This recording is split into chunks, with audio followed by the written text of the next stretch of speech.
Last time when we met in New Delhi during the G20 B20 event, we had you at the Business Today India at 100 summit, and one of the things that you said then went viral across. There was a lot of conversation about it where you spoke of G3, China, the United States and India pushing global growth, you said, in the last decade. Some people later reacted strongly saying this is Borge just getting carried away. Okay, so the India story is shaping up well, but not quite as well as you suggested. How are you sitting at your perch at Davos looking at what's playing out in India at the moment? So I'm still very optimistic on behalf of the Indian economy. We do expect the Indian economy to grow 8% this year. We think in the coming decade we can be speaking about a $10 trillion economy, at least in the coming 2 decades.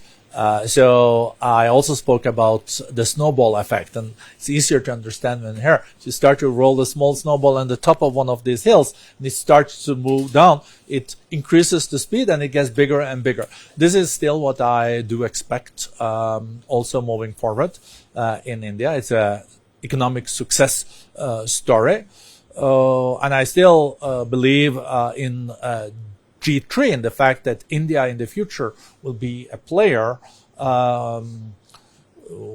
maybe different, but on the same level as the US, China, and India.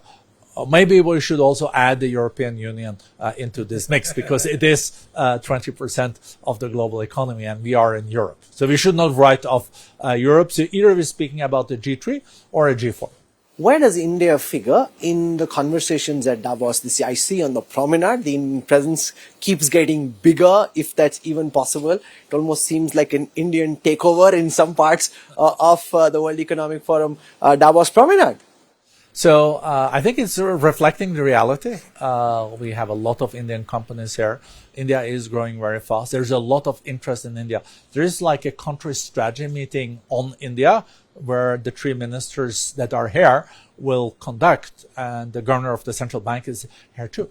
And I was told by my team that it was oversubscribed after half an hour. So there's like a long waiting list. I think we can only fit 100 CEOs into the room, and now they're waiting, they're upset, they can't get in. So I said maybe we'll have to look for a bigger room. I think this is reflecting also the interest in India. And of course, we would have loved to have Prime Minister Modi. It's an election year, so we are shooting for 2025 to have the Indian Prime Minister. It seems you're already counting on a Modi re-election. You said I was saying the Indian Prime Minister in Davos in 2025. So it's slippery here, you know, the ice. But Norwegians are used to handling slippery ice.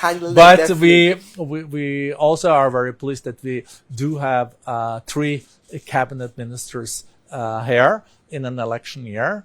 That's good, and the interest in India is just incredible.